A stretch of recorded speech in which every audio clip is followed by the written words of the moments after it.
High definition by Time Warner Cable. The Kansas City Royals going against Joe Saunders. The Angels slowed this Royals lineup down a little bit last night, but at the top they have plenty of speed with Crisp and DeJesus.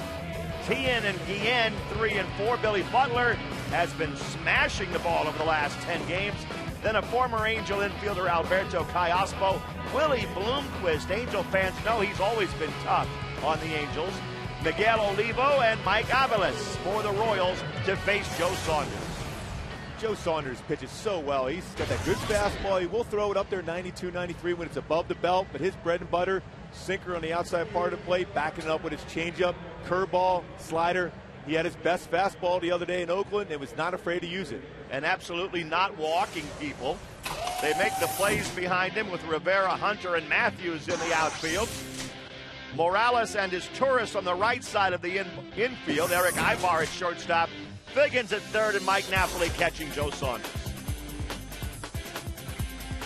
And we're ready to go as Coco Crisp steps in batting right-handed, and the first pitch of the game is a strike.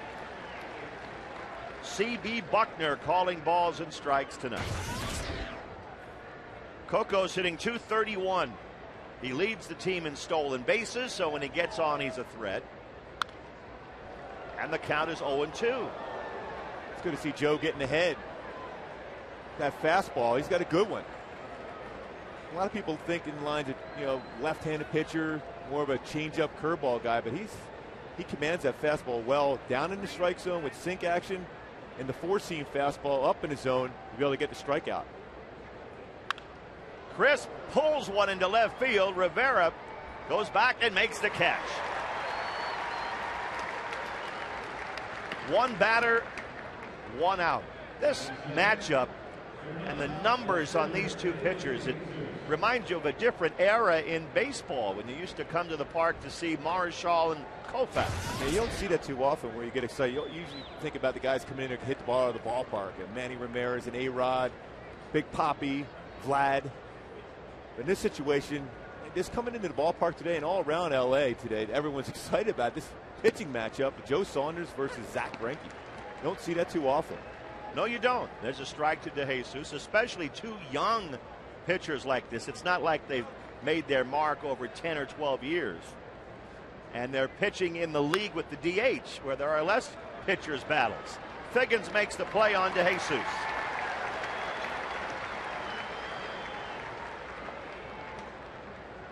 And Joe Saunders was an all-star last year, 17-7. We talked about at the beginning his career record. I mean, that's 20 games over 500 already. Very good stuff. And anytime you're locked up against a guy pitching the way Greinke is, you're going to elevate your game. It's exciting for you because you want to prove that you're on the same level. Maybe if you pitch a game better than Greinke, you're above him. Well, is there an element of that when Greinke's being talked about everywhere around baseball, Sports Illustrated cover, and if you're Joe Saunders tonight, you're saying, hey, wait a minute, I'm not too bad either. I'm real good. And Greinke's start is phenomenal, but Joe Saunders has been very good. He's been unreal in the month of April throughout his career. 1-1 to Mark Tien with 2 outs in the first inning. Tien hits it hard and gets it through the infield past his tourists. A 2-out single for Mark Tien. The Royals had their winning streak snapped by the Angels last night. It was up to 6 games. But during that streak, they were scoring more than 6 runs a game. So this team has been hitting. And they have been. Beginning part of the season, is talking to Kevin Seitzer, the hitting coach, yesterday. It was cold weather. They weren't swinging the bats particularly well, but their pitching carried them early on to win some of those games. Now the offense has come around for them, and they do have a versatile offense. They can steal some bases, but they also have some pop, too.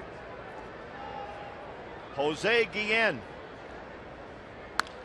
pops one up down the right field line. Coming over, a long run for Matthews, and he makes the catch.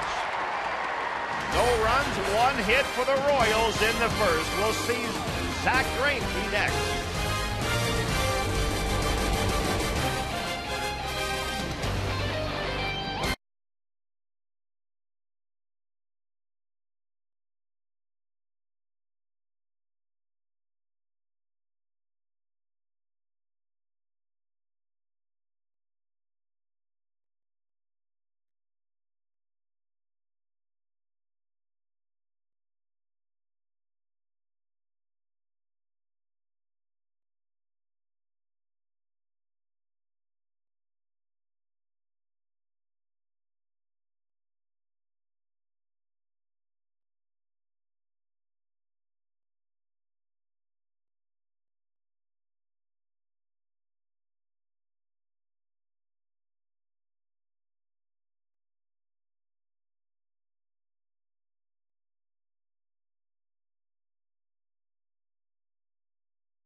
With Figgins as Turris and Abreu due up this inning. Abreu is the DH. Torrey Hunter, Kendry Morales, Mike Napoli in the middle of the order. Then Juan Rivera, Gary Matthews, and Eric Ibar. Facing 25-year-old Zach Greinke. Very good fastball, 92 to 97 miles an hour. A curveball, that's above average curveball, and a tremendous slider and a changeup. It was a sinking fastball. The differential in his fastball to his curveball sometimes is 30-mile-an-hour difference, 95 to 65. Sean Figgins leads off for the Angels.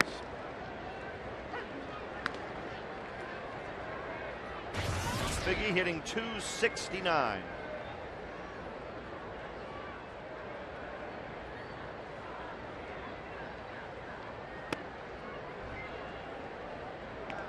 One ball, one strike. Greinke had a breakout season last year when he won 13 games. 1-2 to Figgins.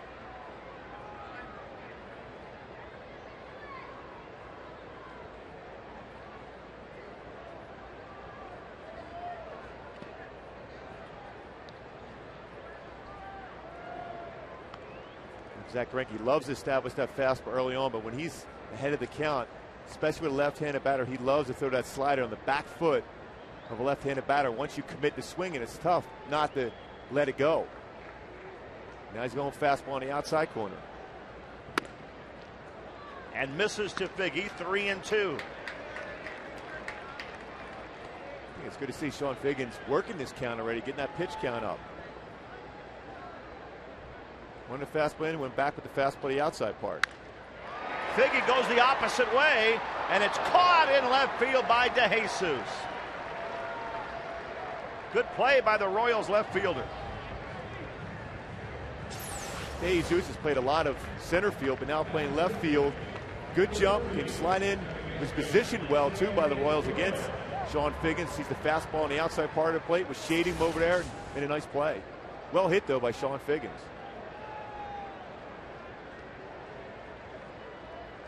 Meister is Turris at the plate.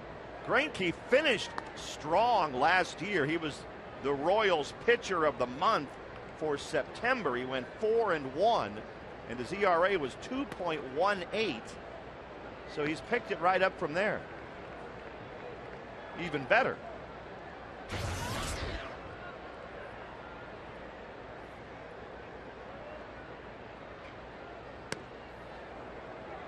Two and 1 to is Turris.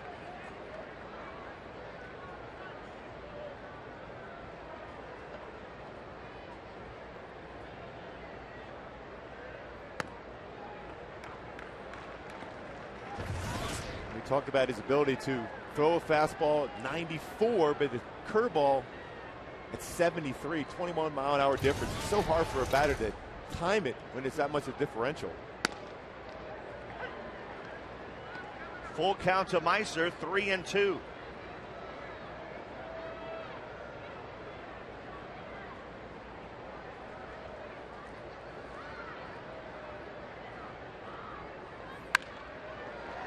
And Meister hits it to third. Good play by Tien.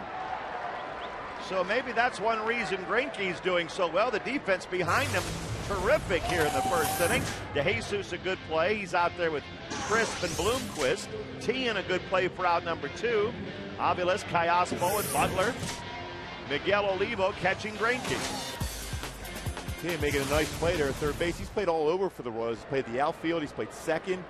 Alex Gordon, their normal everyday third baseman, had hip surgery, so he's out for a number of weeks still. But Tien, a solid third base, which he came up with the A's playing third base. Now Bobby Abreu at the plate for the Angels.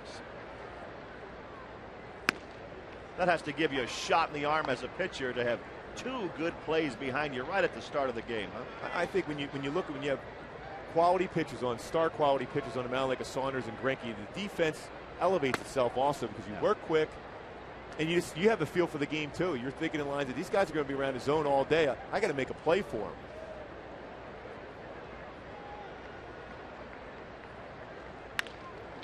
Ground ball to second base, backhanded by Kai Ospo, and the Angels go in order in the first.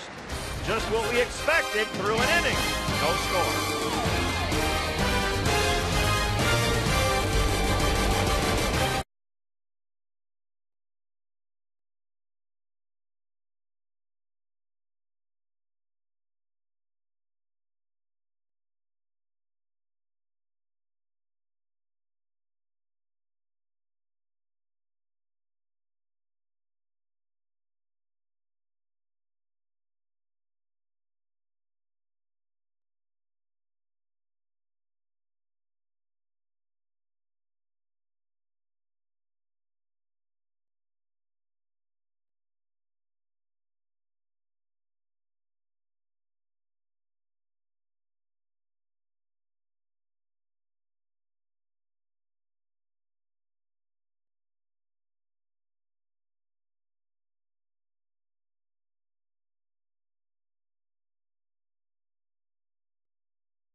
John Lackey told me always when I go out there, hey, if you don't give up any, you ain't gonna lose any. So that's gonna be my thing. Is that, hey, it's gonna have to throw up some zeros, and hopefully we can scratch a couple across.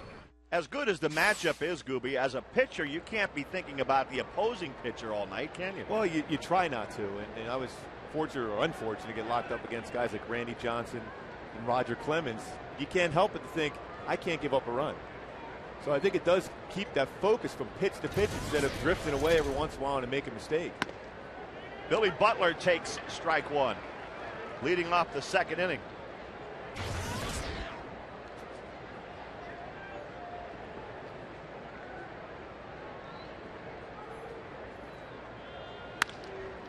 On the ground to second base, and his Torres makes the play, as he usually does. I love what John Lackey told Joe Saunders. Hey, if you don't give up any runs, there's a good chance you're not going to lose. That's right. Well, so that's the bottom line, is where you're facing the hitters, but in the back of your mind, you're facing a guy who's been dominant. So you can't make a mistake in your mind, and you're going to make quality pitches about this game. But every single pitch has a purpose, like it should most times. But sometimes, when you get some runs early, it goes away. But if you're going to be locked in like it should be tonight, with a lot of zeros up there, that focus stays throughout the whole game for you. Did you personally enjoy pitching in a game where there was a build-up to the pitching matchup? Loved it. Fly ball into right field, and Gary Matthews, still a little sun to battle out there, but he makes the play. No better feeling in the world when you're getting locked up against the best. Because at this point, not only you got a chance of beating the other team, you got a chance to beat the best pitchers, so that makes you feel good that you're on the even plane with that pitcher. Right. 2 outs. Willie Bloomquist at the plate. Talking to a number of Royals people today, they know they're in for a battle against Joe Saunders too. They go, man, this guy doesn't lose. Pitches well, doesn't get rattled.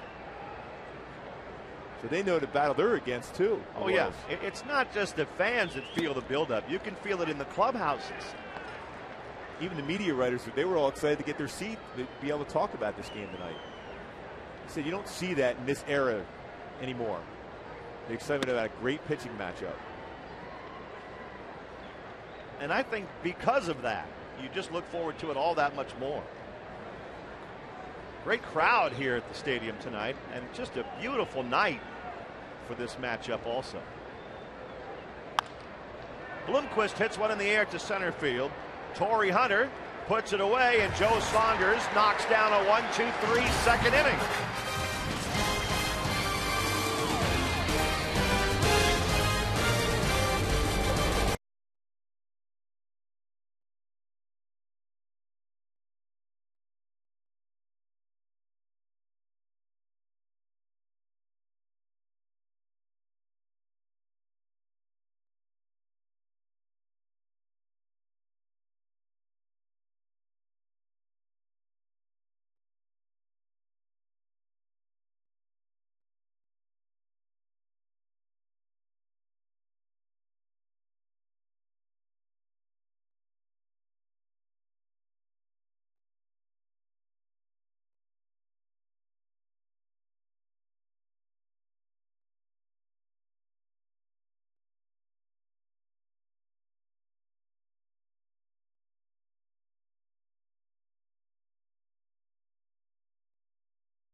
Good slider. He's not afraid to challenge you with his fastball. He's not afraid to pitch in either.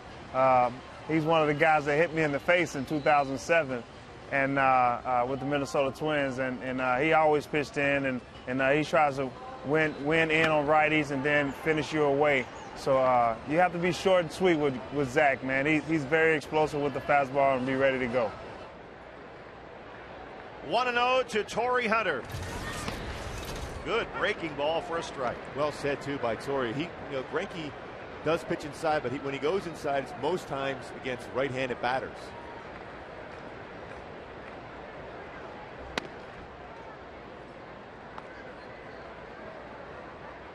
Greinke set the Angels down in order in the top of the first.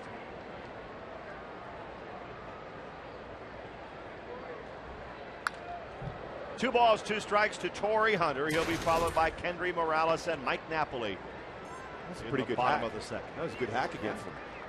The thing is with Torrey, he knows that fastball come inside, and he's going to try to lay off the slider because it's a very good one, especially if you're a right-handed batter going against that. You want the fastball. Came in with a fastball right there at 94 miles an hour. Now another 3-2 count. They're working the count pretty well early against Greinke. They're going to try to finish Torrey off with the slider now. And he got him looking. So Torrey may be looking dead red for a fastball right there, huh? And that was more of a mistake by Greinke. That was a backup slider. What I mean by that, that's supposed to be on the outside corner. He got underneath it just a little bit, and that's why it broke late. It was in the inside corner. So it wasn't exactly what he wanted to do, but still very effective.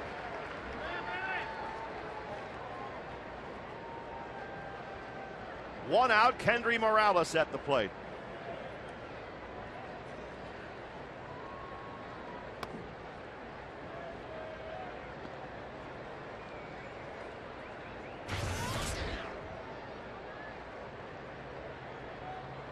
Kendry's hitting .267 with some pop, 5 home runs.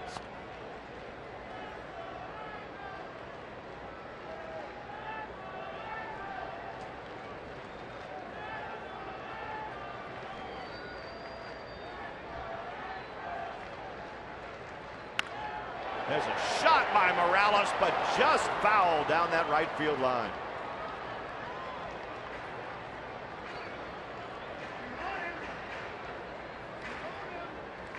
So how do you get to this guy, Gooby? Well, the key is you got to jump on that fastball early in the game. He throws a lot of fastballs. To establish that, you got to jump on that fastball like Kendry just did, and don't be intimidated. He will throw inside, particularly against right-handed batters, and don't make it easy on him. Work the count as much as possible. We saw some full counts against him.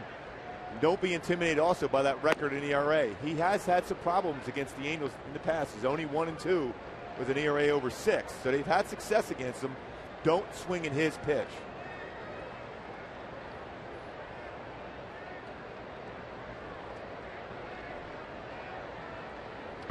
I guess some of that's easier said than done, though. You look at that ERA, there aren't too many guys breezing in here at 0.40.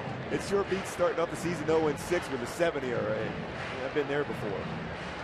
But he's already had a number of full counts already, and that's a good thing. I mean, he's had one game this year in which he pitched only 5 innings, had over 100 pitches. He got out of the game. So work the count, get him out. This is the 4th full count in 5 batters. We talked about how he ended last year strong and then just kept it going. There's a shot by Morales, fair down the line and into the corner. Bloomquist in there to get it, but Kendry has a stand-up double. The ball gets away, but backed up by the third baseman, Tian.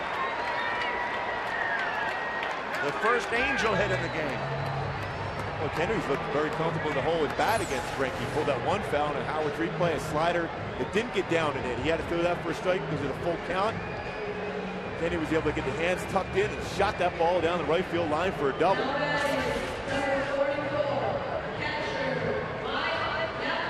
Mike Napoli comes to the plate.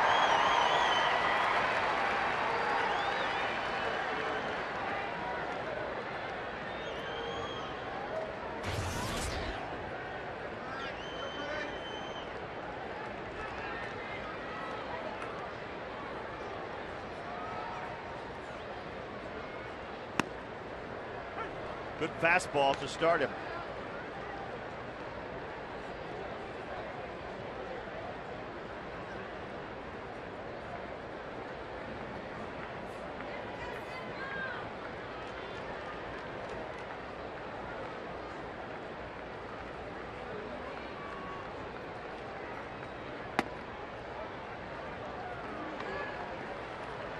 One and one to Mike.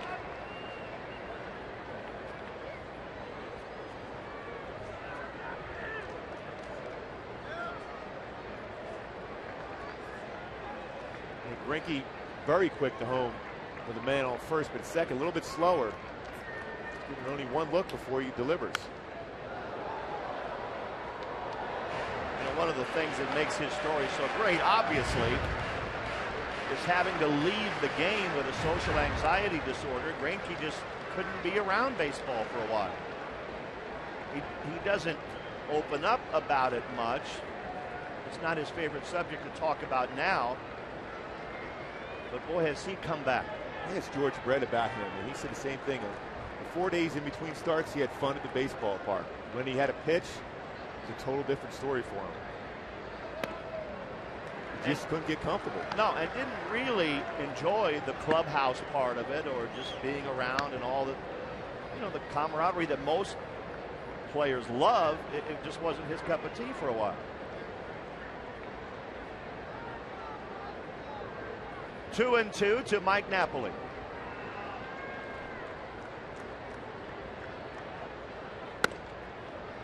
And of course, now everybody wants to ask him about it. But unlike, say, Josh Hamilton of the Rangers, who freely talks about the problems he had, Zach would rather just say, hey, let's just talk about baseball. And he does not talk about that. No. Another full count. He's doing a great job against Greinke early, and he's already got 32 pitches thrown, only 16 strikes, 50-50.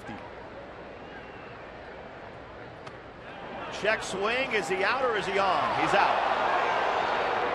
The first base umpire, Mike Everett, says Napoli went around.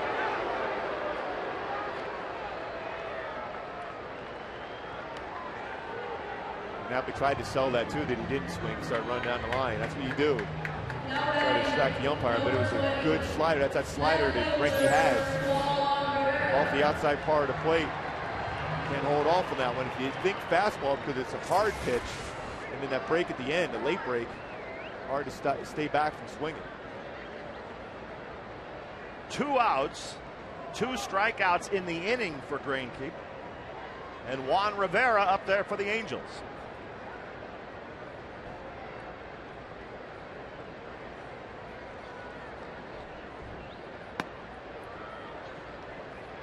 Well, you're right. The Angels' approach has been terrific here. 6 batters, 5 full counts. So they're not over anxious. Well, Mickey Hatcher, obviously going through the reports on Greinke, knows that he has great stuff, but you got to work the count. Get him out of his element. Don't let him get comfortable.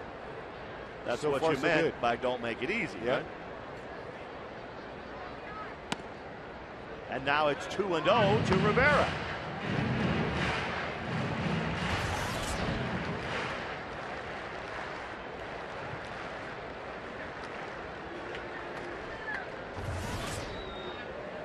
.35 pitches for Zach over an inning and 2/3.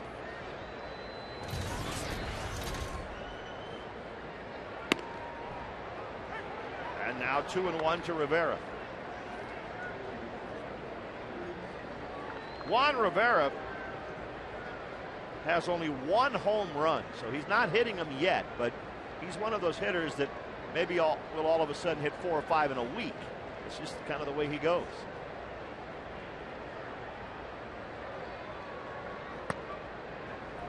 Now it's 3-1, so another 3-ball count. Key against Greinke too is you got a fastball count now. He does have a good one. He can spot it, but it's going to be a fastball. So look for it and don't miss it at this point, especially early in the game. You got to take advantage of it.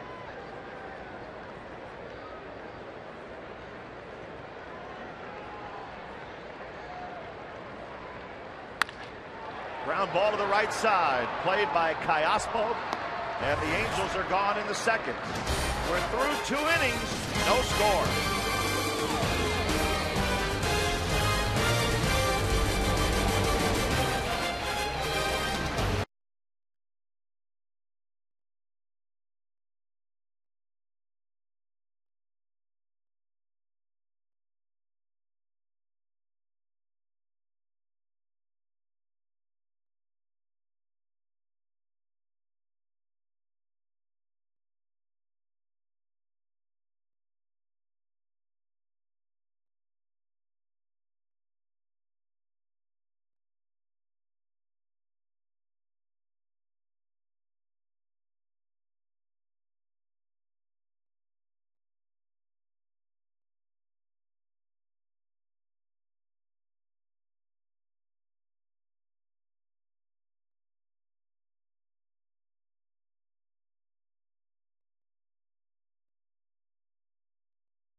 exciting night of Angels baseball for as little as $6 per seat on select home games. Be sure to ask an Angels account executive about the Grand Slam program and added value days. Call 888-796-HALO or visit angelsbaseball.com for more information about group tickets. Joe Saunders has given up just one hit. The totals are identical. No runs, one hit through the first two. Miguel Olivo leads off for Kansas City.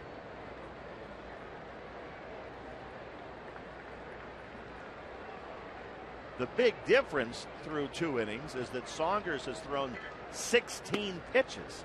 Greinke's thrown 38.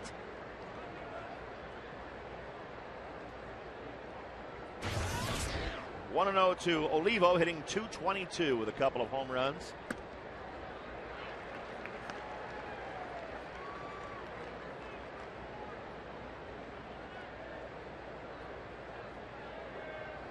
One ball, one strike.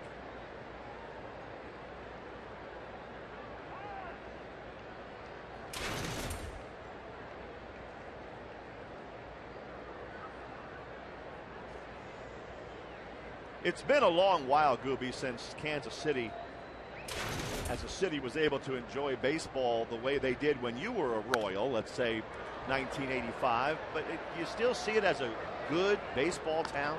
Yeah, it's one of the best in baseball, and they're trying to embrace a winner, and at least an organization that has a plan. They went from going with young players to going with veteran players, and then go right back with younger players. They didn't have a plan for a long time, but now they seem to have that going right now, supplemented with some veterans.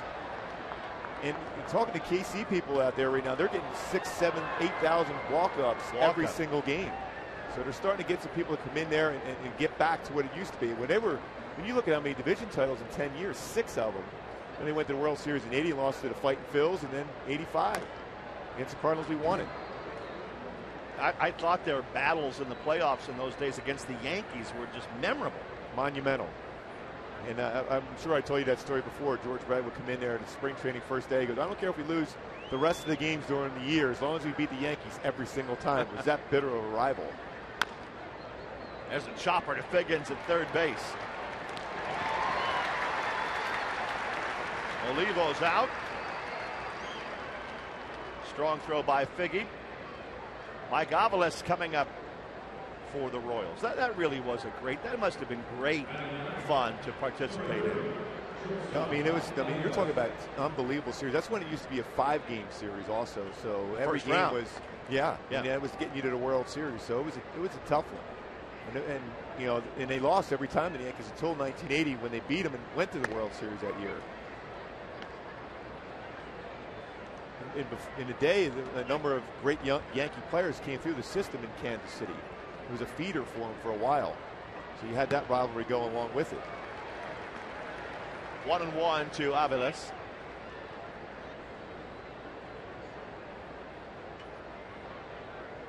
Well, Brett will be happy tonight. The Yankees are behind the Orioles 11-5 in the 8th inning. It's a good day for them. But I mean, when I first came out too, the big rival too, besides the Yankees, were the Angels. Because they were, I mean, even the year we won the World Series, the Angels were 1 game behind us at the end of the year. And then the next year, the Angels beat us and got to the playoffs, and then they had that, that run through with the Red Sox, which the Red Sox ended up winning to go in the World Series. But every year it was a packed house here at the Big A when it was enclosed as the football stadium. But great rivalry there too. Joe Saunders strikes out Mike Avalos, and that's his first strikeout of the night. 2 outs in the inning. Joe Saunders, he can elevate that fastball and paint the outside corner with it. Avalos, he couldn't figure out which way he was going to go about it because he can throw the changeup. 2 pitchers here today can use all 4 pitches and throw them for strikes at any point of the count. Coco Chris flied out to left field his first time up.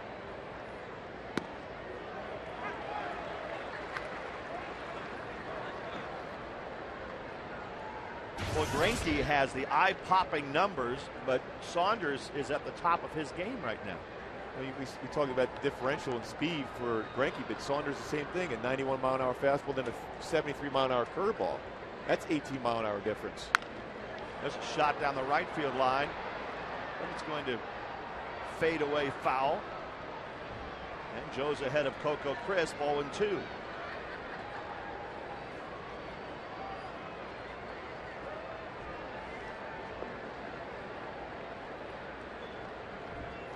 Not only is this a great pitchers matchup, but the Royals happen to be in first place too in the AL Central. 2 games up on Detroit.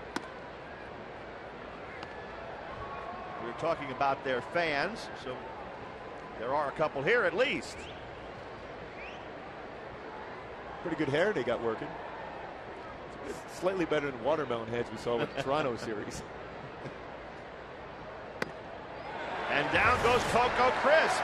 Back-to-back strikeouts for Joe Saunders.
Game. Gary Matthews leads off the 3rd inning for the Angels.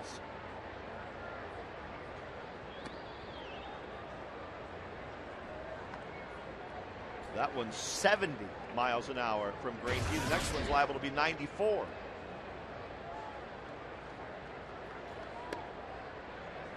That was 89. His ability to be able to hit the spots too. He can give a little bit on the fastball, and then all of a sudden that little extra giddy up. You got to get that fastball when you can. Matthews hits the breaking ball into the corner in right field.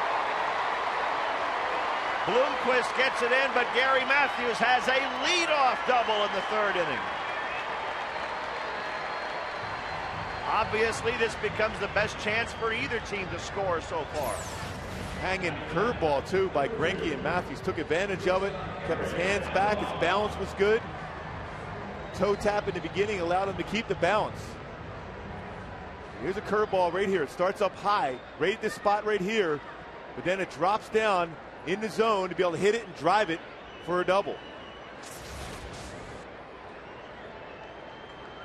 Now Eric Ibar will try to move him up. In a game like this, he might bunt even this early in the game. He does. Right back to Greinke, and the sacrifice works. Well, Greinke might have had a shot at Gary Matthews Jr. 3rd. Gary didn't get a particularly good jump on that bunt because it was bunted back to the pitcher, so he wanted to make sure it was down. And Lee was pointing right at him, saying 3rd base. He had a shot. And Greinke, usually a pretty good fielding pitcher here. Lee was pointing right away. That's what you want as your catcher. He's captain to your defense. Right away he's pointing to third base to make the play, but Greinke unable to do so. Took the out instead. And in this game, early on, the Royals bring the infield in. Sean Figgins flied out to left field his first time up.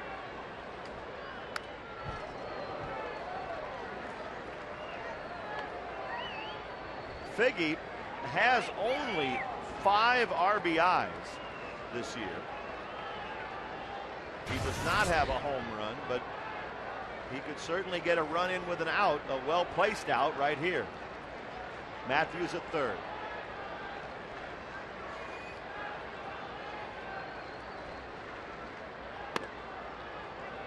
One and one. Greinke's trying to get Sean Figgins to chase a fastball up. Sean's trying to get a pitch where he can get and hit in the air. This is a category that Figgy is trying to get a little better. And he hits a fly ball. Right field, a long run for Bloomquist. He does get to it, but Gary Matthews tags up and scores. 1-0 Angels. Good enough for Sean Figgins. The fly ball to knock in the run. Well, he hit that ball well. That was a well-manufactured run by the Angels. Great at bat by Gary Matthews Jr. Nice job by Ibar to get the bunt down. And then Sean Figgins got that pitch in which he can get underneath and hit a fly ball, hit it well too, but get the sacrifice fly. And the amazing thing is, Greinke, that's the first run he's allowed on the road this year. That is amazing. It's not like it's April 9th, it's May 9th. Wow. He's already given up 3 earned runs. What's he thinking about? Well, they may have to send him down. Yeah. Omaha looks inviting for Greinke now. Where the AAA team is at.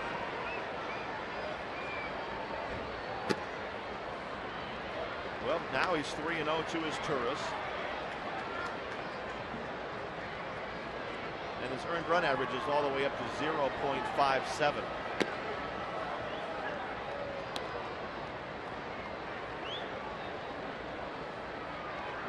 Right now, they always compare him to Brett Saberhagen, but if he gives up another like 10, 12 runs, maybe they can start comparing him to me.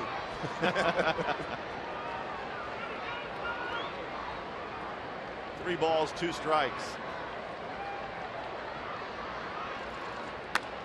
Another full count, and he gets his tourist to hit a soft fly ball. But the Angels are on the board. They get one for Saunders, and it's 1-0 after 3.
Lowest ERA in one season. Wow. Let's see, Mark Gubicza? I don't think so. No, you didn't. No. me for maybe one game. That's a pretty good ERA. You came in 6th in the Cactus League once, didn't you? The batter is David DeJesus. Well, I remember Bob Gibson had that ridiculous year. What was he, like 117 or somewhere around like that? Yes, I think something tells me there's one that was better, but I can't remember who it was. 112. Bob Gibson. That's a pretty good year. Yeah, that's not bad. And I think he lost some games, as I recall. I mean, he didn't have like a 25-2 record.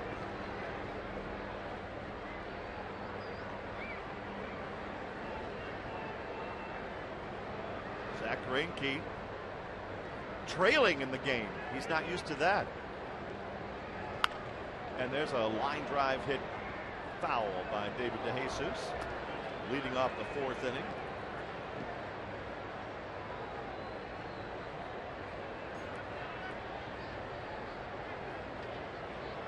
He grounded out to third base his first time up.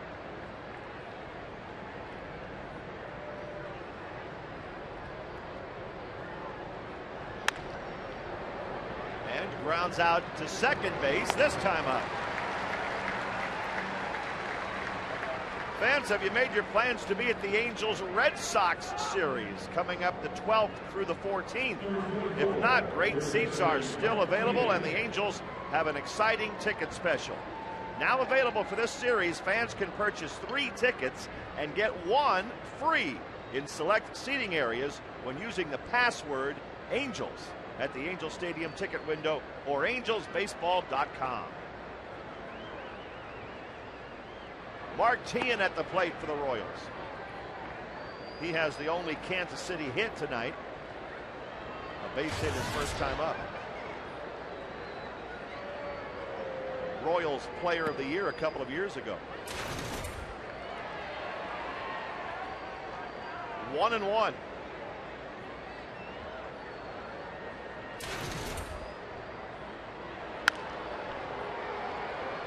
ball, 2 strikes to Teahan.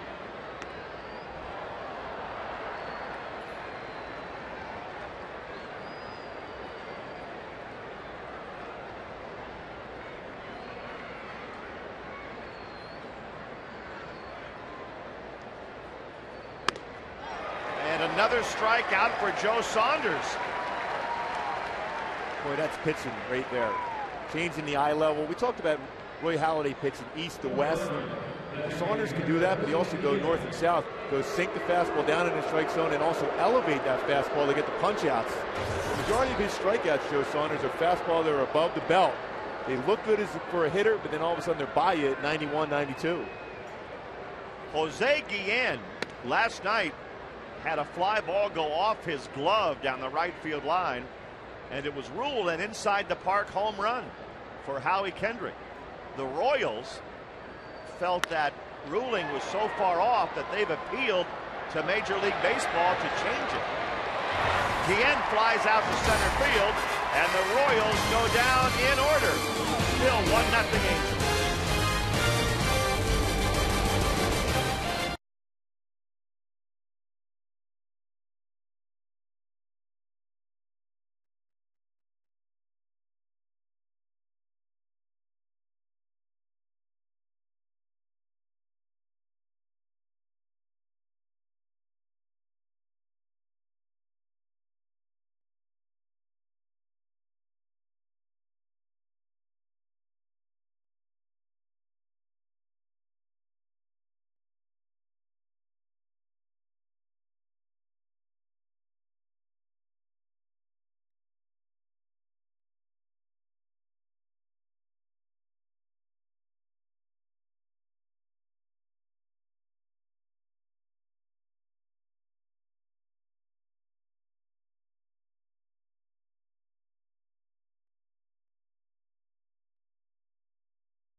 Oh, Dutch Leonard.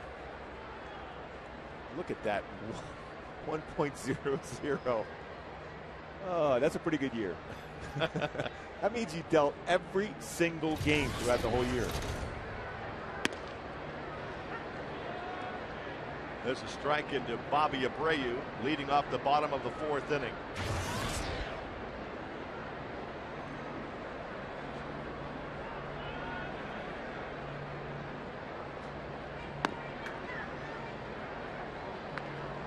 One and one to Bobby. He grounded out to second base his first time up.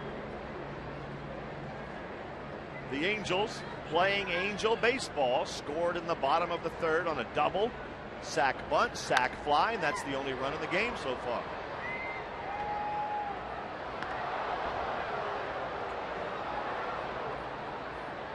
One and two. And when you're facing good pitchers, like the Royals are tonight and the Angels are, you got to manufacture a run. You can't think in lines of playing for the big inning. There might not be any big innings. Another foul ball by Abreu.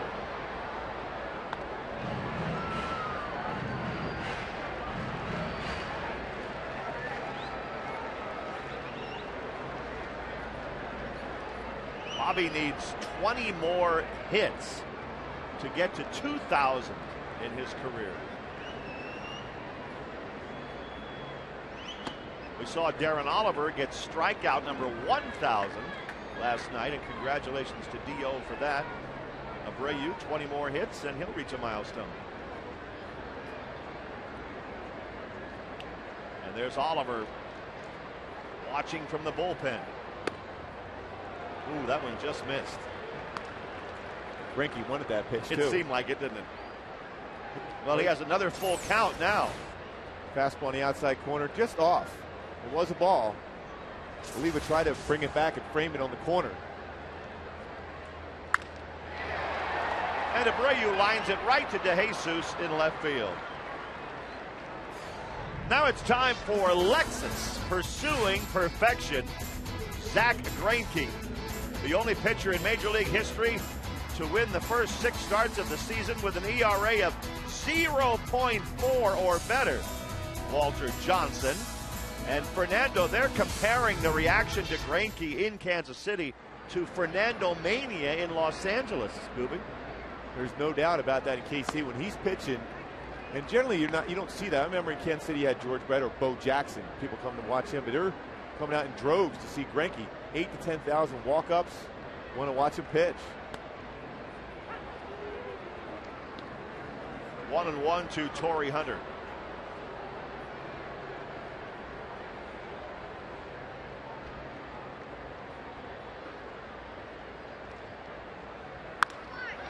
In the air, center field, back on the ball, Coco Crisp, right in front of the All-Star Game sign. He makes the catch. Next year's Classic will be here. Well, Bo Jackson hit his home run last time the All-Star Game was here in 1989. He hit it out to the 57 freeway, didn't he? Yeah. Just about. Well, he grabbed the biggest bat possible because he knew Rick Russell started the game. He was a pitcher for the Giants at that point for the National League, and he was a sinker ball pitcher. He just wanted to grab the biggest, heaviest bat so he wasn't swinging so hard, and he crushed it to dead center.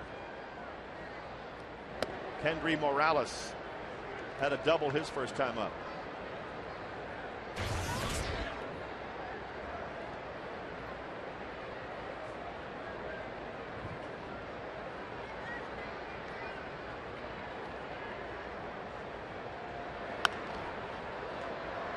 Fouled off to the left.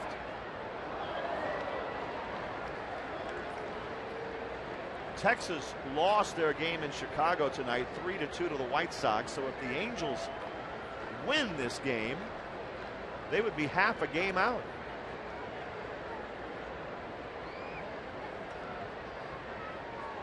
Here's the 1-1 pitch. 2-1. Think about it, looking back in April, all the things that the Angels went through, struggling, and we wonder if his team was ever going to start playing well. And lo and behold, get to that 500 mark, stay within reach of the first place. And now all of a sudden, for Mike Scioscia, guys are getting healthy also. Down the left field line, slicing, and foul into the seats. I think Morales has had some good swings against Greinke, both at bats. 2 good swings. The first one before hitting that double. Nailed that one. That was hit hard the other way. Kendry's hit 5 home runs this year.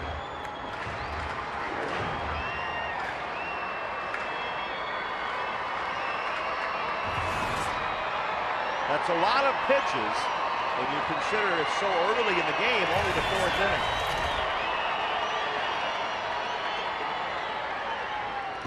But he gets Kendry. Olivo's going to have to throw it down there to get the strikeout. And Greinke has a 1-2-3-4. Still 1-0 Angels.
The guy waving is Kurt Struve. He's one of our cameramen, and he brought his niece and nephew to the game tonight.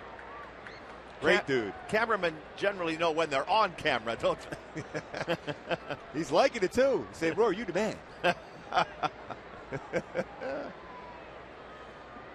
All right, 5th inning. Billy Butler leads off for the Royals.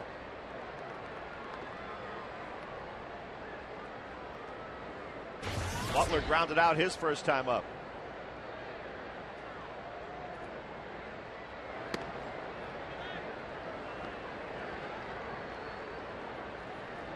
Two 2-0 to Butler. In the last 10 games, Butler has 10 runs batted in and 10 runs scored. That's pretty good production. And now he's not just a DH, Gooey. They're playing him at first base. And they've always wanted to try to get away to get his bat in the lineup because he's going to hit at the big league levels whether he can field enough. For the first time tonight, Joe Saunders issues a 4-pitch walk. Kids, now's your chance to join the 2009 Junior Angels Kids Club presented by Fox Sports West. For just $18, Junior Angels Kids Club members receive 3 free game ticket vouchers. You'll be first in line for Kids Run the Bases, an exclusive Junior Angels white or pink mesh jersey, and more. Just log on to angelsbaseball.com and sign up to be a Junior Angels Club member. There's a base hit into right field for Kayaspo. And the Royals have by far their best threat going after a walk in the single. And it's a tough spot, too, for Joe Saunders. He's rushing the ball so far this year, hitting .382. And so she's got to put a play on now as far as a bunt with no outs. And Angel fans know Bloomquist. When he was with Seattle, he just tortured the Angels.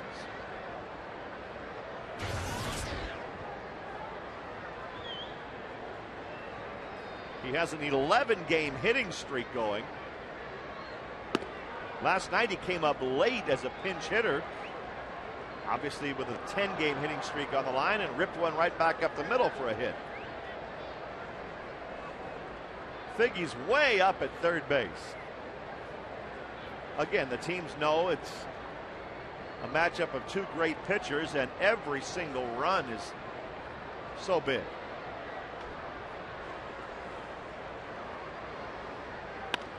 But Bloomquist is swinging and pops up.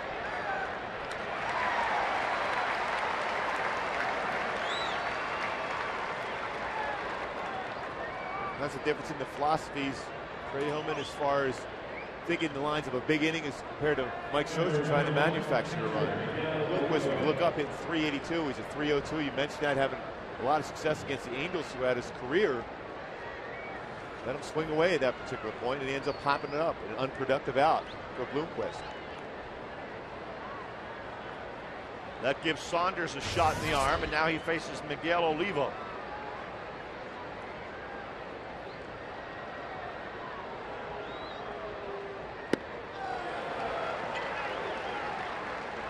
Oh, 0-1 to Olivo. That's pitching. Joe Saunders in that spot threw a changeup. Olivo's up there thinking, all right, I'm going to get that first pitch fastball. He was letting it go. Changeup way out in front. Missed it.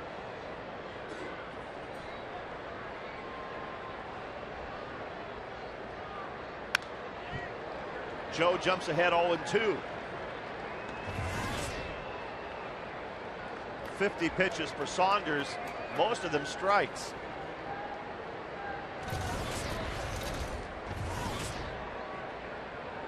Solid numbers so far. 4 1/3. 2 hits allowed, 1 base on balls, along with those 3 strikeouts.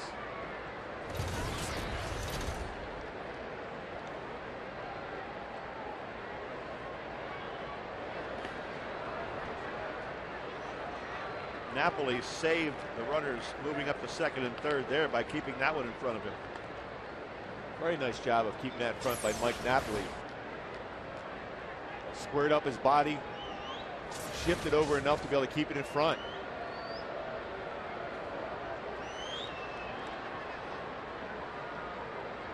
Sometimes when the ball hits the plate like that, it can take a crazy bounce too.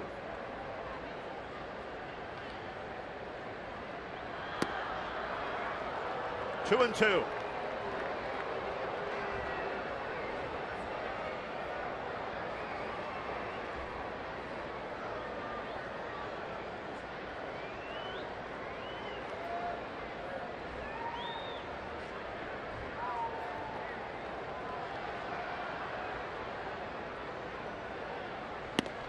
He struck him out swinging with a high fastball.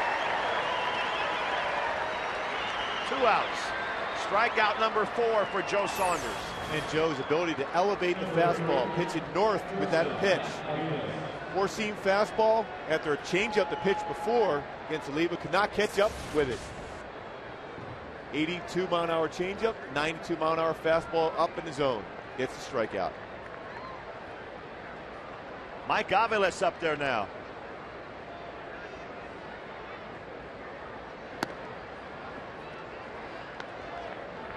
The number 9 hitter struck out his first time up.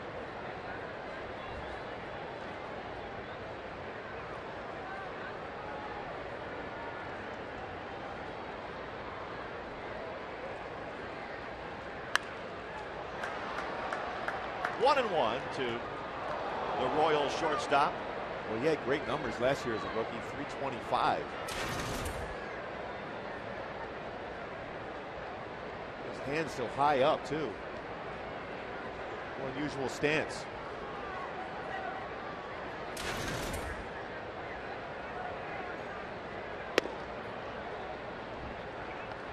Two and one.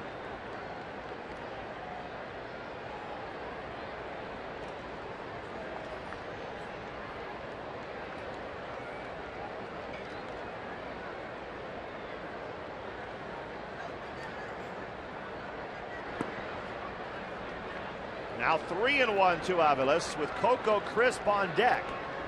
That's the top of the order. Saunders has walked 1 this inning, and he's 3 and one to Aviles.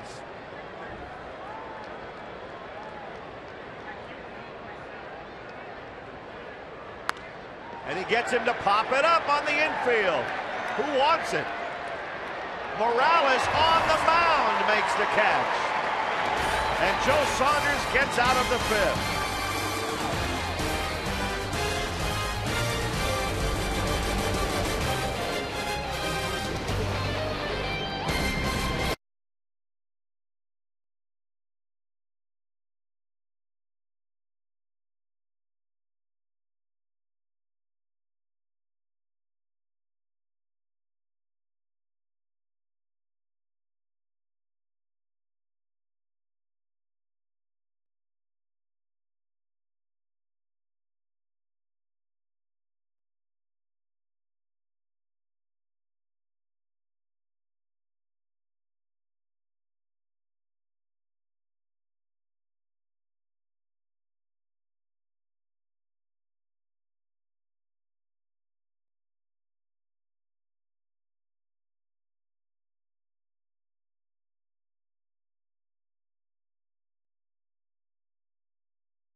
We get to the bottom of the fifth inning. The Angels have the run.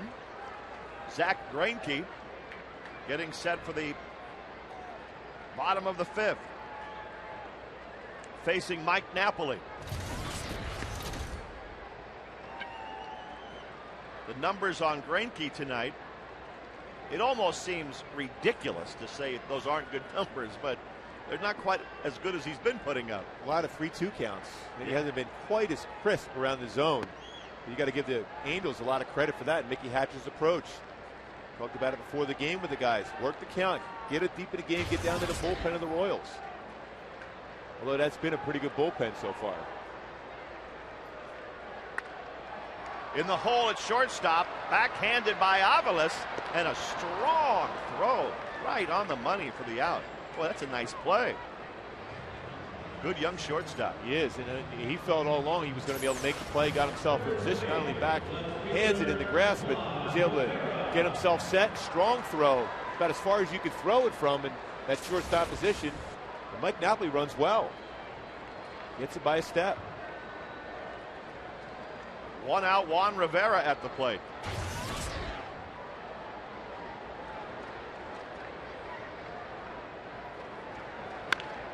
Juan hits it to third, played nicely by Mark Teahan.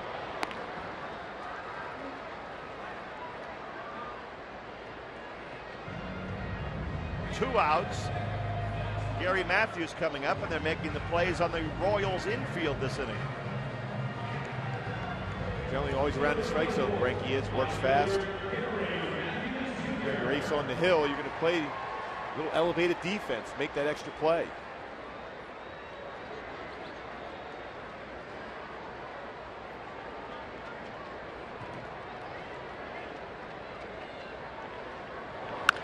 Matthews hits a shot into right center field, but it hangs up there for Bloomquist. And Greinke has his second straight 1-2-3 inning.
Now try the new mini sirloin burgers. They're 3 delicious burgers on toasted mini buns. What a beautiful shot and a tremendous night to be at the ballpark. It's a pitcher's battle. It's 1-0 in the 6th inning. Top of the 6th, top of the order for the Royals. Coco Crisp to lead off against Joe Saunders. Meanwhile, Zach Greinke just gave new meaning to the phrase 5 in the 5th. It was 5 pitches. That's all he needed to get 3 outs. Especially after Joe Saunders had to battle his way through that top of the fifth. It's going to be a situation where he's going to try to take a breather, you would hope, as a starting pitcher. But 5 pitches by Greinke, got 3 outs. So Joe Saunders right here got to get that focus back.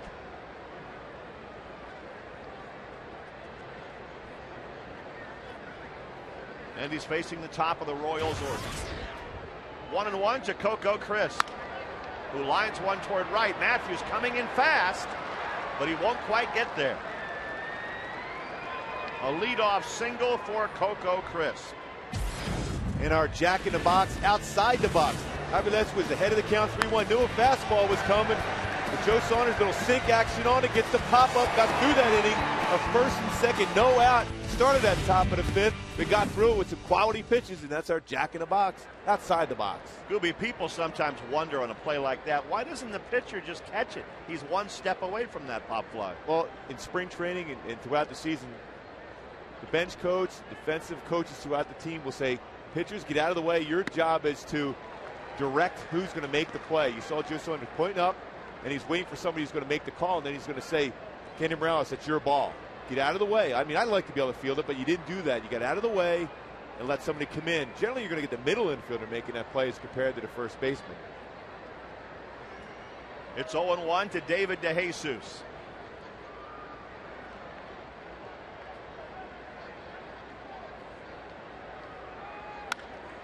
Hard hit on one hop to Ibar, and the Angels turn 2. Big double play for Joe Saunders. About the defense elevate itself up when you have a game like this, a matchup. Joe Saunders gets the ground ball. Ibar, nice flip to Meister's Stores. Easy turn. Coco Crisp not even in the picture. It's the double play. Mark Teahan at the plate for the Royals.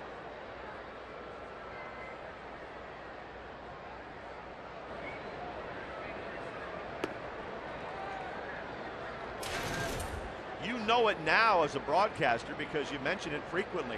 Work fast, keep your infielders in the game. Did you know it as a pitcher? Consciously keeping a good pace? Yep. Early in my career, no. But later on when I figured it out, like everything else, I did. Easy ground ball. The defense makes the plays behind it. Kenny Morales, quick inning for Joe Saunders. Just what he needed. Another 0.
Camp. Freeze that hanging breaking ball to Gary Matthews Jr.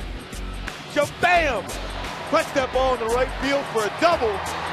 Gary Matthews Jr. cruising into second base. That's your Coors Light Freeze Camp, brought to you by Frost Brewed Coors Light. Rory, take it away. Okay, Gooby, thank you.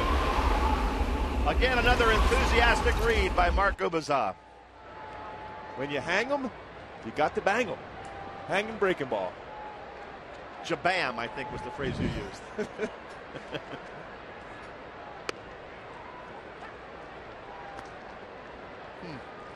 Thinking of going into boxing now at this advanced age? No? Maybe boxing oranges or something. Bottom of the sixth, Eric Ibar hits one down the line, fair ball. And Alfredo says, go on. Ibar's on his way for two. It's a leadoff double for Eric Ibar.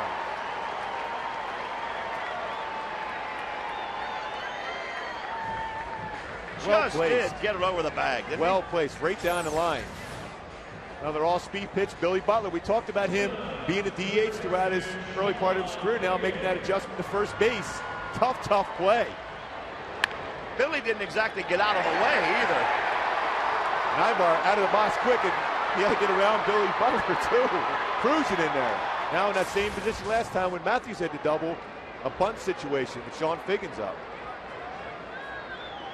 So we'll see if the Angels can manufacture one in just the same way. Although Figgy is swinging and fouls it back. Are you surprised? Definitely. Might be a situation where Mike Scioscia gave Sean Figgins one swing. Try to catch the Royals by surprise.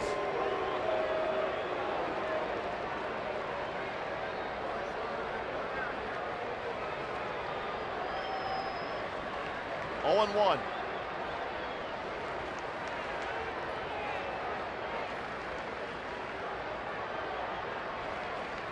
Now he's bunting and he pops it up.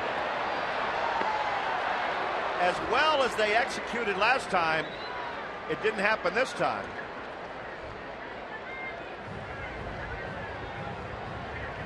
And Mike Scioscia knows the Angel way to play baseball was not executed right there. The Angels are all about fundamental baseball. Frankie knows that a difficult pitch, the bunt, is a pitch that's up in the strike zone, and he did that.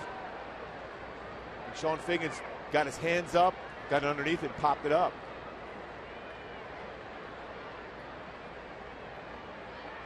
One out, Meiser is Turris at the plate.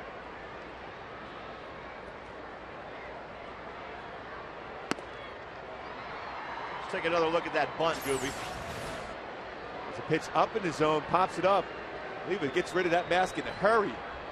Gets back there, reads it, makes the play. Ibar was drifting off second base pretty far, and Coco Chris tried to sneak in behind him at center field. If Mike's not happy now, imagine how he would have felt if that turned into a double play. And Ibar was a long way off the bag as Chris came sneaking in from center to maybe take a throw at second. 1-1 to Meiser as Turris.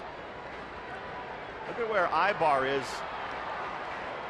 Well, right now he's on the bag, but after that bunt, he was a long way from the bag with Chris moving in behind him. Well, Oliva made the play with his back to the infield. That's why Ibar was thinking about putting the pressure on him, thinking about at least trying to draw a throw to third base, maybe throws it away, gets into third base. Coco Chris, like most outfielders, their job after play is made, you're a backup. So you come into second base if you're a right fielder, you come into first. If you're a left fielder, you back up third.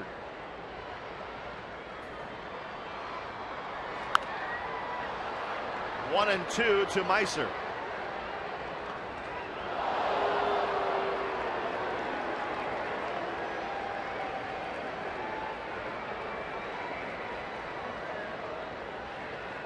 Greinke, born and still lives in Orlando, Florida.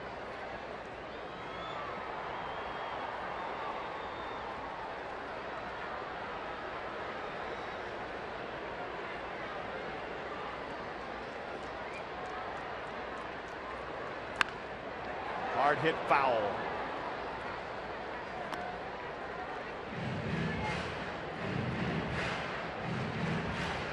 Because all three hits have been doubles.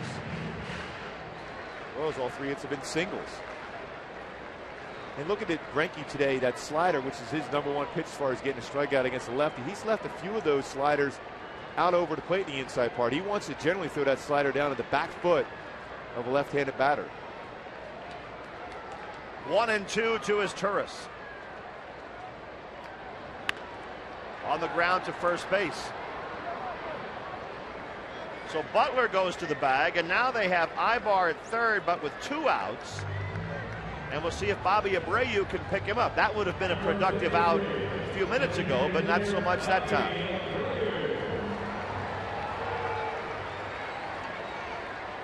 Why it's so important when you're asked to do a job is to execute it. Especially in a game where you're facing 2 great pitchers. And see who executes the play. Generally is going to win those close games like this. Bobby Abreu at the plate.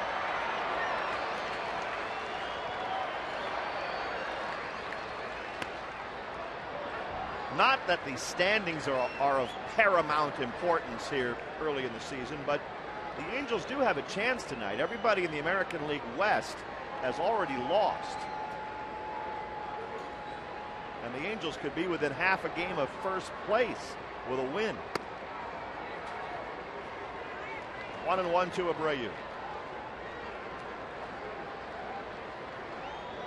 Hunter would be next.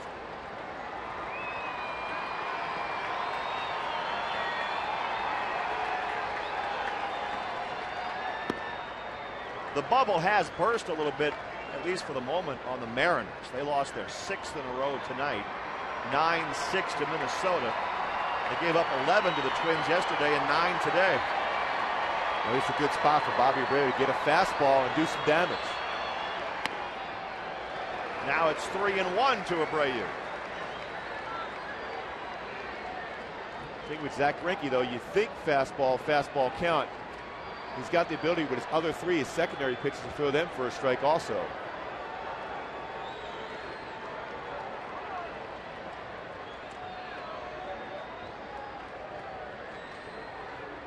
But an open base, too, so Greinke doesn't necessarily have to challenge him with this fastball on the outside part of the plate. Right-hander on deck at Torrey Hunter.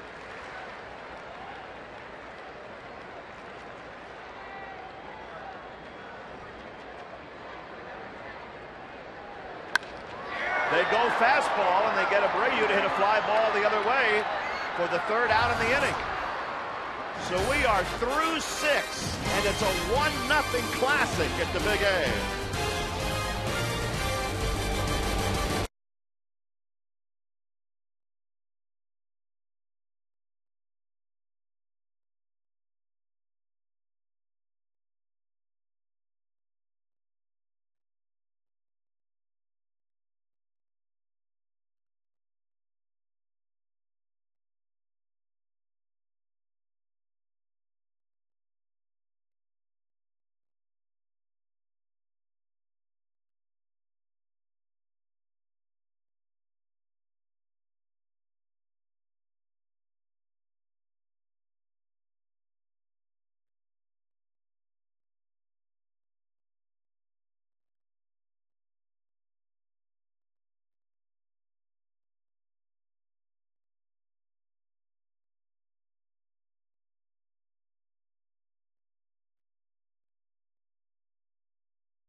Joe Saunders, their Jaguar performance, hating that fastball, elevating that fastball, doing a tremendous job so far tonight against Kansas City. And you can check out the new R Performance vehicles at your local Jaguar dealer or on JaguarUSA.com. Still 1-0 Angels. Jose Guillen leading off the 7th inning. 1-1.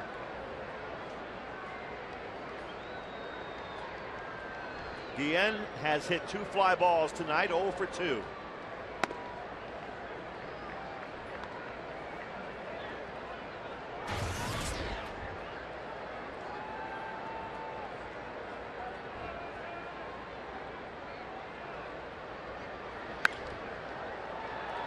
And a base hit into left field for Guillen.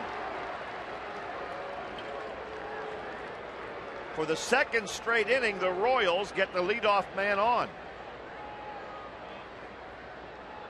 Great try by Ibar on the ground ball, but it was out of his reach. Good try, almost got it. And he would have had a shot. Guillen's not quite running well since he came off the DL beginning part of the season. He just got underneath the glove. Now Billy Butler at the plate for the Royals.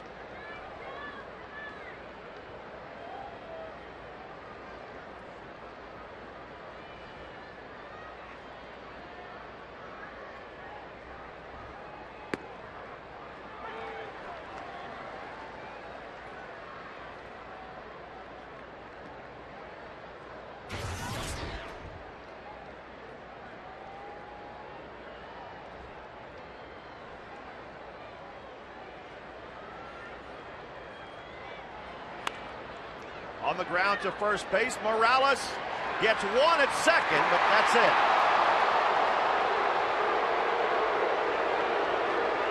That would have been a very difficult double play to turn, and Billy Butler's able to beat that return throw. Billy Butler has hit into 3 double plays so far this year, and a slowly hit ball, but nice play though by Kenny Morales. Good throw, good pivot. Guillen coming in strong. Second base, but just beats it out. Billy Butler does at first base.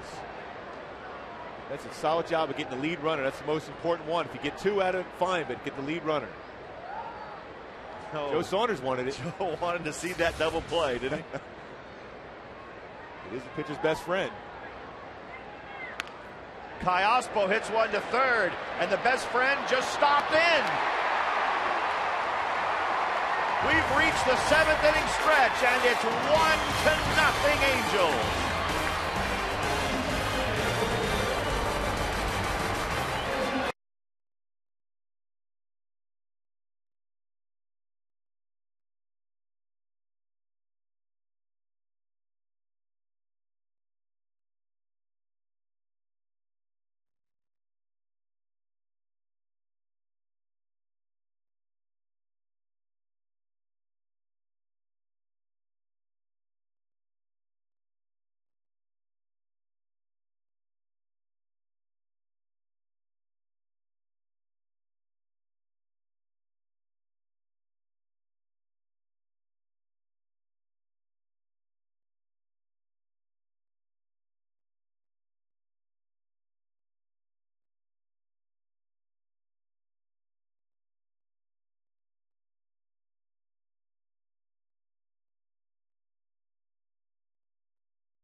Doing more on defense. You mentioned that pitcher's best friend. There it is, 5-4-3. Home Depot doing more on defense. Look at that enthusiasm by Joe Saunders. I love that fist pump. tremendous job. 72 pitches. A couple 7-pitch innings at 6 and 7. Allows you to go possible CG. You already got one out of Jerry Weaver so far in this homestand. Saunders agonized over the double play they just missed, then pumped his fist after the next batter.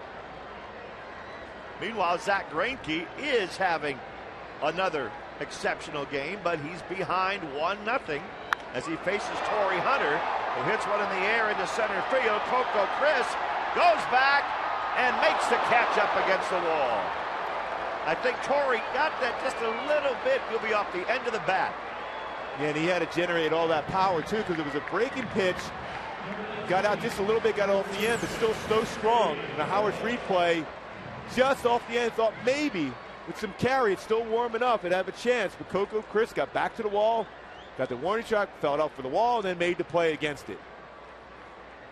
And we talk about the defense of both sides making great plays. When you have great pitchers on the mound, they make the plays.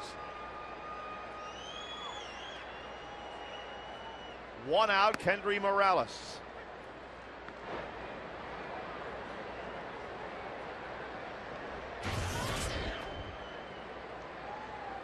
Well, this one has lived up to the billing. I mean, this is Blyleven Gubazov. Yeah, I got my first loss under my belt. First game of my career against Bert Blyleven. He punched out 13 guys, gave up 1 run, and hang with him. 1-0, right? Yep, hang with him. Called him Captain Hook for nothing with that big curveball he had.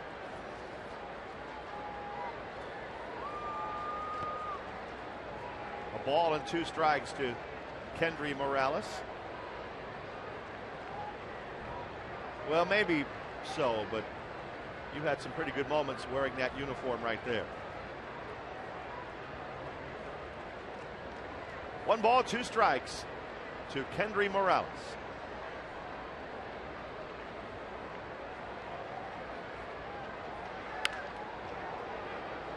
And it almost is that uniform right there. He's wearing your number, isn't he? Yep.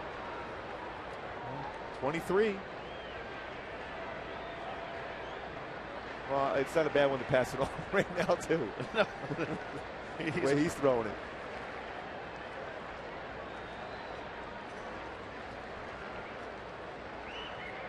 So obviously when you go in the Royals Hall of Fame, which you are in, they don't retire your number, I guess. No, they don't. There's a few retired numbers. Frank White, who's here tonight, George Brett, and the late Dick Hauser, our manager. The only 3 numbers retired in the Royals history. 2 balls, 2 strikes to Kendry Morales.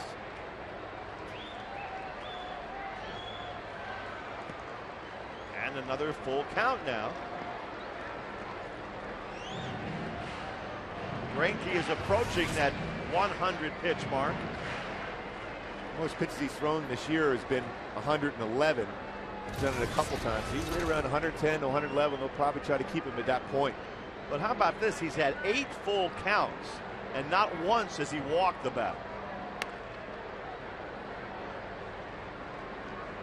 And he doesn't necessarily going to throw you a fastball, 2-3-2. You saw there another curveball, 3-2. His ability to throw all 4 pitches at any time in the count for a strike.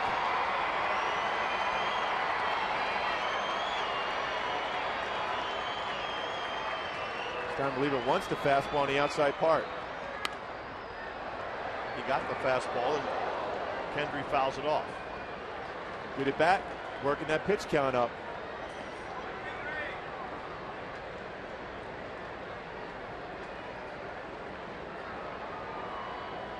This is the 9th pitch of this at bat.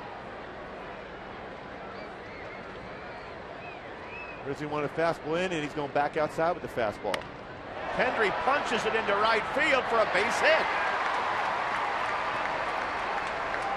The 2nd hit of the night for Kendry Morales. And he's had some great swings throughout.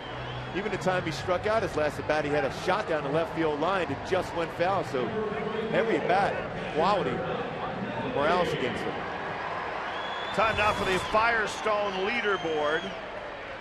Zach Greinke has taken the lead in strikeouts, just ahead of Justin Verlander. There's some 3 great young players. pitchers. And then the veteran Roy Halladay with that cut fastball and sinking fastball. Mike Napoli at the plate. 1 out, 1 on.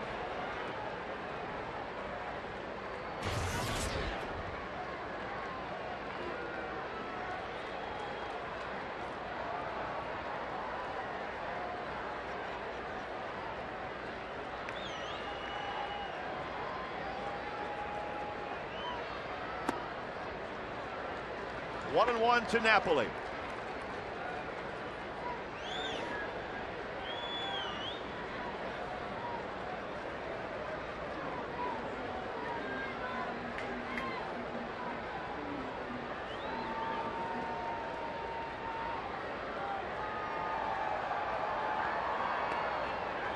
Check swing.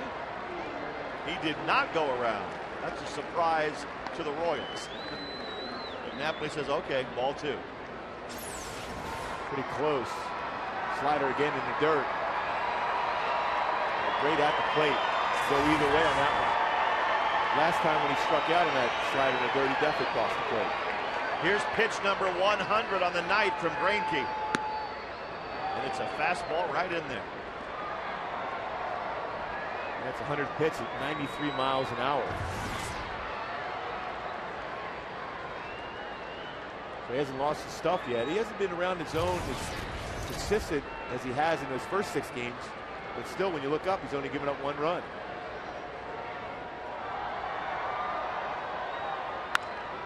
In the air, shallow center, but it carries out to Coco Crisp for the second out.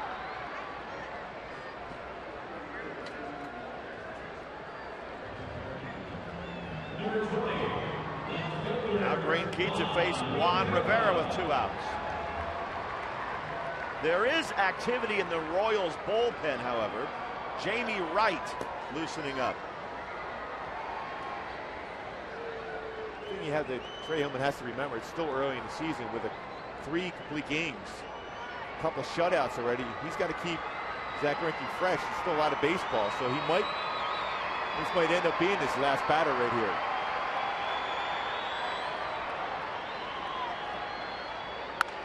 Rivera hits a liner into right center field, but Coco goes to get it. And the Angels are gone in the 7th. It's still 1-0.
Ordinary play. It's the Angels getting their 1 run.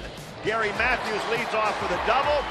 Then the Angels go sac bunt, sac fly, and that's been the only run of the night through 7 innings.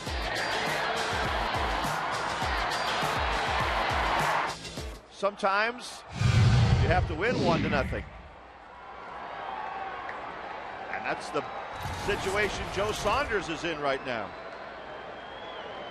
Willie Bloomquist leads off the 8th inning and pops up to the right side. Matthews couldn't quite get to it. It's a foul ball. That's right about where the ball boy sits, but he got out of the way, and Gary just could not get to that one.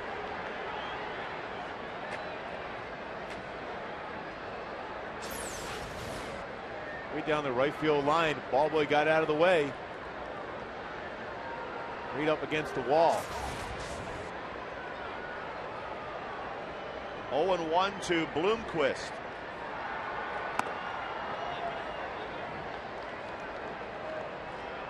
Bloomquist was up in a big situation in the 5th. First and second, nobody out, and he popped out to first. Saunders' last 2 innings have just been gems. 7 pitches to get through the 6th and another 7 in the 7th. Amazing thing about that, he gave up leadoff hits both innings. He still only had to throw 7 to get out of there. Double plays by the Angels in both innings.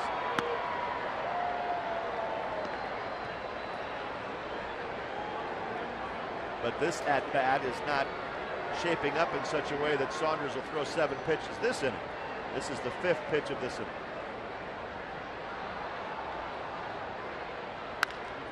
On the ground, Ibar charges, and then his throw pulls Morales off the bag. The Angels make an error, and the Royals have the leadoff man on.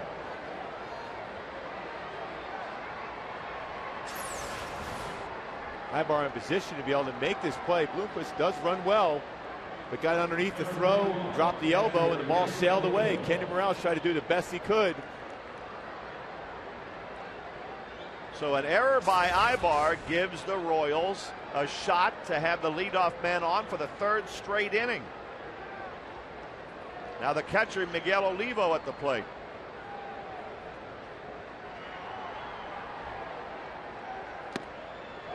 And Olivo foul tips it into the glove. Bloomquist has 4 stolen bases on the season also, so he's a stolen base threat at first base. This is actually the 4th straight inning they've had the leadoff man on, but in the last 2 innings, the Angels have turned double plays.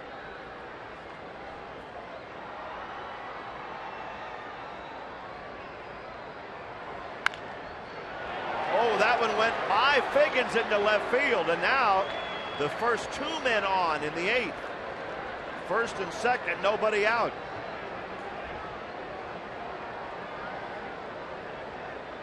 And the Royals have a big opportunity right here to either get even or go ahead in the 8th inning. Mike Butcher going out to talk with Saunders as Trey Hillman knows this might be his team's chance.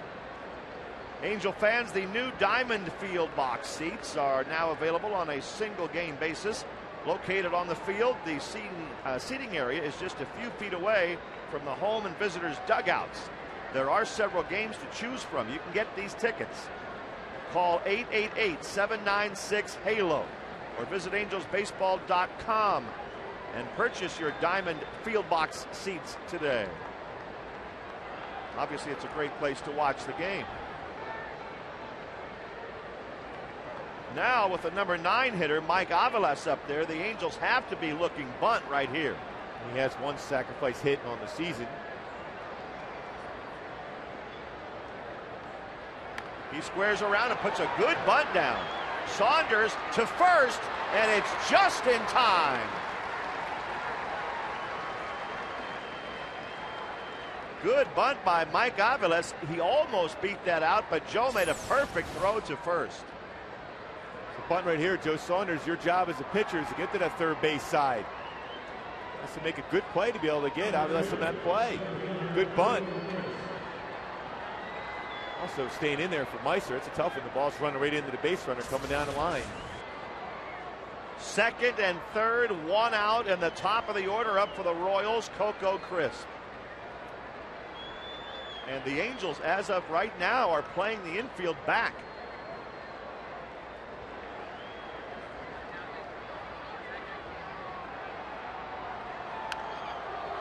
Oh, 0-1 to Crisp.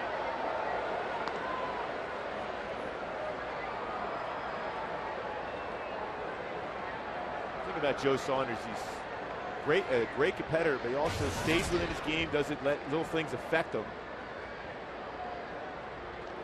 Play by Ibar, he's going to make 9 out of 10 times. Didn't make the play, but Joe Saunders knows at this point he's got to try to pick up his infielder, make a quality pitch, get that second out without the run coming across. Well, it's been an inning that's, if he were not the way you're describing, would be tough to take. Matthews, you could argue, had a chance to catch the foul ball. Then Ibar makes an error. The hit to left field was not that far from Figgins, so he hasn't been very lucky in this inning.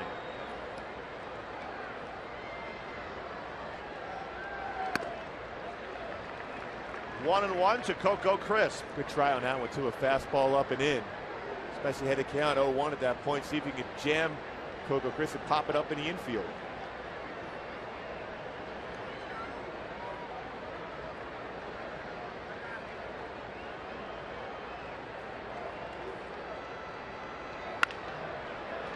To Figgins. They get one, and that's it. Great job by Sean Figgins. A real good job of base running by Olivo there in that spot.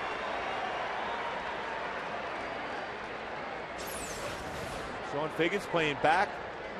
Well hit by Coco. Olivo coming down the line. Bloomquist does not go. Gets a key out. Olivo, he's right in front. That play's in front of you. You cannot go if you're the base runner. I don't know where he thinks he's going. He can see Bloomquist in front of him also. And the Royals, unlike the Angels in that play with one out, will have the contact play on. The Royals did not have that on. So that leaves the Royals with runners at first and third and 2 outs. And David DeJesus at the plate. Strike one. And for the moment, too, not only is it a good play, you also now have a force at second base. Coco Crisp can steal. He's got 7 stolen bases, but that allows you to make that shorter throw to second base to be able to get through the inning. So that's a bad base running play by Oliva.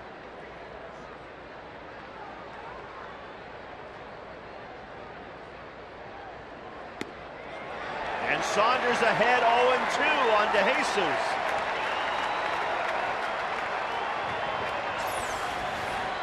Good curveball. Stay within his mechanics. We're talking about Joe Saunders staying calm under the circumstances. Now way ahead of the count.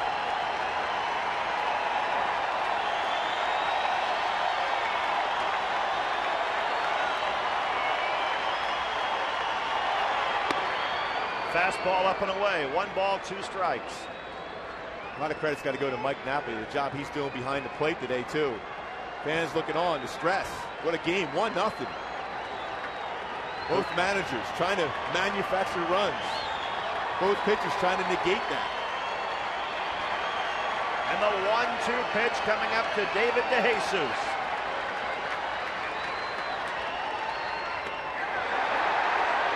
The appeal at third, no swing. 2-2. Napoli on his way to the mound. That's a smart thing for Napoli to go at right now because Joe Saunders thought he had the strike. Dropped down 3/4 on that breaking pitch. Pretty close. Actually closer to being a strike in the zone. Now this is an unofficial visit. Stumbled a little bit off the mound. And he got his cleat caught in the pitching rubber, or when he landed. Well, this is a tough time for that, isn't it?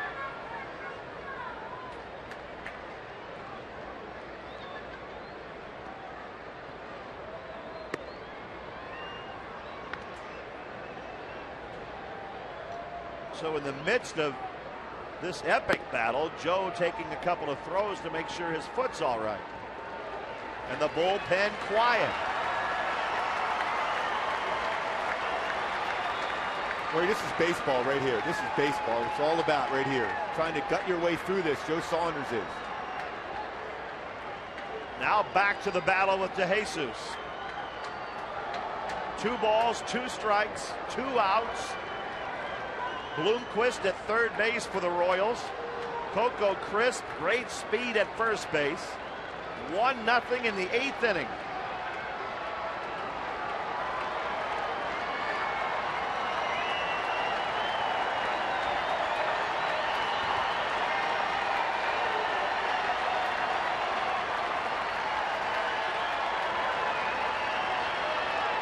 Crisp goes, but it's fouled away by DeJesus. It's not a bad move by Coco Crisp going there. He could draw to throw. They might be able to try to double steal. Good speed. I'm not sure they would even throw it down to second. I wouldn't. And that's what Mike Napa did before that pitch was made, was out in front of the plate. Signal what play's going to be at third base when the guy's up the middle. More likely fake a throw second and then maybe get Bloomquist off the bag at third. Still 2-2. And DeJesus hits it behind third. Figgins backhands it and throws him out. Big play by Sean Figgins, and the Angels leave the field still leading 1-0. What a play by Sean Figgins, and what a throw to get out of that inning.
Feels good to make a play like that to end a big Kansas City threat.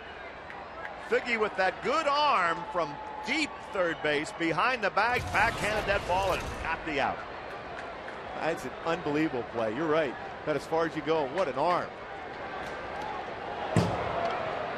Gary Matthews to lead off the bottom of the 8th. And at the very least, the Angel batters can get a couple runs across or run across, great. But if worst case scenario, at least have a long inning, give Joe Saunders a little bit of a breather. That was a stressful inning to try to get through. Work the count a little bit, get some pitches, and let Joe Saunders rest a bit.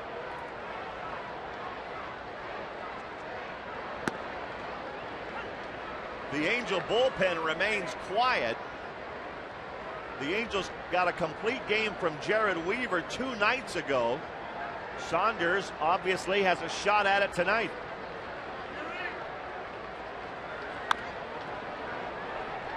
Matthews bounces one to second for an out. Let's look at Figgins play again behind third base. With the game really on the line right here. And that was a real good swing by DeJesus too. A fastball that was up, backhands, it gets up quick. If DeJesus can run. Joe Saunders saying, great play. I love that enthusiasm. An unbelievable play by Sean Figgins.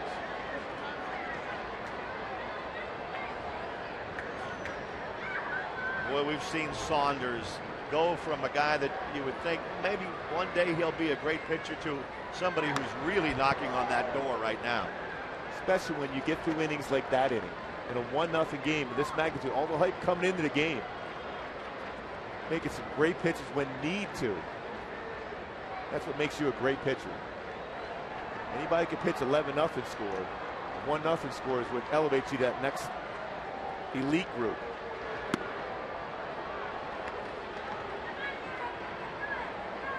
The focus is still there. Got to go through the middle part of that lineup next inning also. Love to see that offense get him another run or two. The Royals really have had a lot of men on base. They've stranded 5, which isn't a huge number, but the Angels have also turned 3 double plays. 1-2 to Ibar. Meanwhile, Greinke, who gave up 1 run in the 3rd inning on a double, a sac bunt, and a sac fly, he has hung in there brilliantly also. And here, you know, he's over 100 pitches, 109th pitch, a fastball raked down the middle at 94 miles an hour. See why this kid's special. It's like Joe Saunders.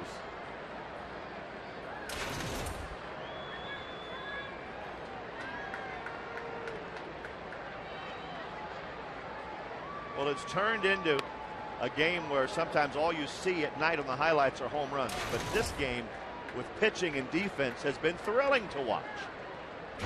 Old school. This has been an unreal game so far. 1 ball, 1 strike to Sean Figgins. When the Royals bat in the 9th, they have their 3, 4, and 5 hitters due up. The thing you got to love about Joe Saunders right now, you got John Lackey and Irvin Santana been out. Joe Saunders elevated himself as the ace of his staff. Now be going over talking to game plan for this 9th inning coming up.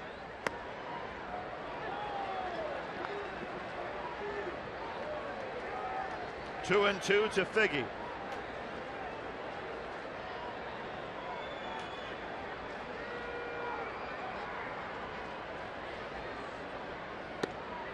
You know, another way it's been old school, Gooby, is the crowd. They're watching the game. Into it. Absolutely. Anytime two strikes on the batters. They don't need anybody on the scoreboard to tell them when to cheer. They've been watching, just enthralled with this game. And if Saunders completes it in the 9th, they'll erupt. We're going to the 9th inning. The Angels 1, the Royals nothing.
Top of the 9th inning.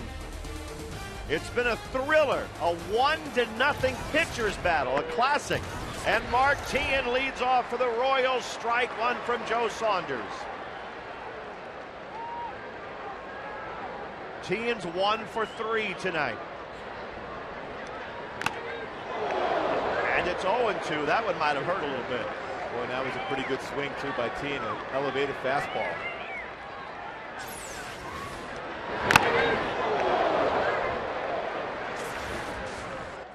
Napoli's a tough guy back there. Catchers and umpires take care of themselves. A lot of those foul tips, walk around, the courtesy to give them a little chance to get a breather. Tian has 4 home runs this year. And he swings and misses, strike 3. Napoli has to throw it to first, 1 out. After getting his bell rung, Napoli had to make a perfect throw down there. Great pitch. Even better job of calling that pitch by Mike Napoli and putting his glove down, telling Joe Saunders exactly where he wanted that pitch to be made. He had his glove down in the dirt. That's where he wanted, squared it up. Not an easy play, too, when it hit off Tian's foot. Nice job recovering, strong throw to first. Well executed both by the pitcher and the catcher. 1 out in the 9th, and ex-Angel Jose Guillen at the plate. 0-1. Joe has thrown 93 pitches tonight. He has 1 career complete game, and in that one he pitched 8 innings. Greinke's in that situation right now. 1-1 to Guillen. Good setup pitch there by Joe Saunders. Changeup. Came back with a fastball inside to keep him honest.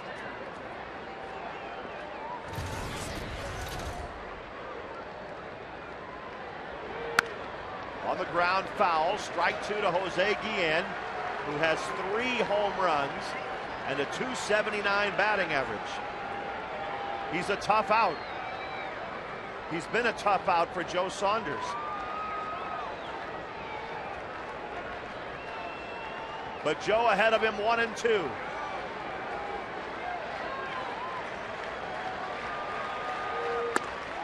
Oh, he just missed with that fastball. Boy, that was a good spot. Coming in, the setup, just a little bit in. Again, did a good job of taking that one. The 2-2. High, ball 3. Zach Greinke wants to see what happens.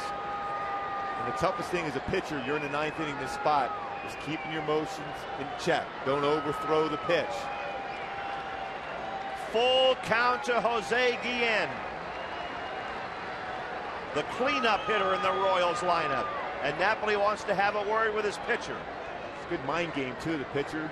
Joe Saunders playing with Jose Guillen. Most times you'll think, okay, 3-2, you're going to go fastball. Shake it off a few times. Make him think, I mean, he might throw me a breaking ball. He might throw me a changeup.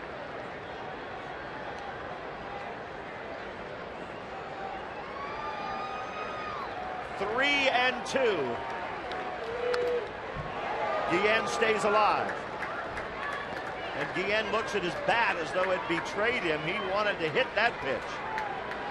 Well, that was his pitch to hit. That was a fastball in his nitro spot. He loves to be able to drive this ball middle. He's trying to tie the game with that swing. Yep. But Saunders comes back to get him. Back-to-back strikeouts to start the 9th inning. And the fans at the Big A stand up, looking for one more out. High cheese on the outside corner. Joe Saunders challenging Guillen with that fastball up in his own biome at 93. Another hitter with power coming to the plate. Billy Butler. This next pitch by Saunders will be his 100th of the night. 0-1 to Butler.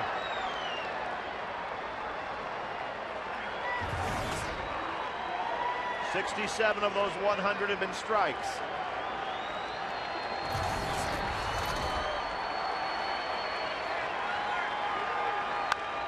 That's popped up. It's playable. And Joe Saunders has pitched a shutout against the Kansas City Royals in a 1-0 classic at the Big A. Just another Halo victory. Oh boy, we talked about it before the game, how outstanding this pitching matchup was. It was even better than I thought. What a job by Joe Saunders.